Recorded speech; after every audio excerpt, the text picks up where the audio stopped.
ဒါကတော့ကျွန်တော်ရဲ့စွမ်းအားဖြစ်တဲ့ Lewis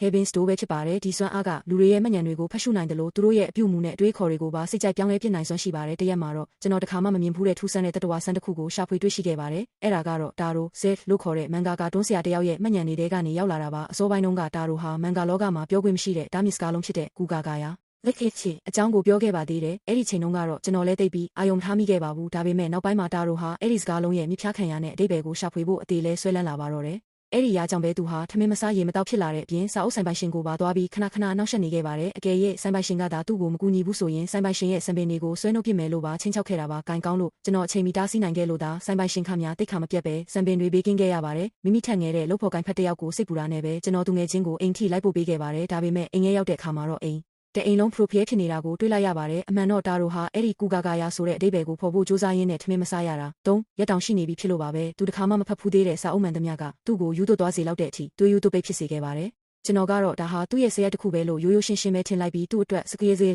အစားတောက်တွေမှာပေးကအိမ်ပြန်ခဲ့ပါတယ်ဒါပေမဲ့မထင်မှတ်ပဲနောက်ပိုင်းမှာတာရိုဟာကျွန်တော်အိမ်တကားဝအထိဗီဇာတပူးကင်ပြီးရောက်လာပြန်ပါတယ်သူကအဲ့ဒီဗီဇာကိုကူဂါဂါယာဗီဇာပါလို့ပြောနေခဲ့တာပါဒါကိုကြည့်ချင်းအဖြစ်သူဟာဒုတိယအဆင့်ကိုရောက်ရှိသွားပြီဆိုတာထင်ရှားနေပါတယ်အခုဆိုရင်သူဟာမျက်စိရဲမြင်ရတဲ့စာသားမှန်သမျှကိုအဲ့ဒီတာမစ်စကားလုံးအဖြစ်ပဲမြင်တွေ့နေရပါပြီဒါကကျွန်တော်ကိုမကြသေးခင်ကမြင်ခဲ့ရတဲ့သတင်းတစ်ပုဒ်ကိုတတိယသွားစေပါတယ်အဲ့ဒါကတော့လူတော်များများဟာစာအုပ်ဖတ်ရင်းနဲ့ရုတ်တရက်အသေးဆုံးကုန်ကြတဲ့သတင်းပါပဲအဲ့ဒီလူတွေဟာလည်းတာရိုလိုပဲကူဂါဂါယာရဲ့အဓိပ္ပာယ်ကိုလိုက်ရှာနေခဲ့ကြတာဖြစ်ပုံရပါတယ်ကျွန်တော်လည်းဘာတွေဖြစ်နေလဲဆိုတာသိရအောင်တာရိုရဲ့စိတ်ထဲကိုကြည့်ဖို့ Louis Lelet ဆိုပြီးစွမ်းအားကိုချက်ချင်းအသက်သွင်းလိုက်ပါတယ်အစပိုင်းမှာတော့အရာအလုံးကပုံမှန်တိုင်းပါပဲ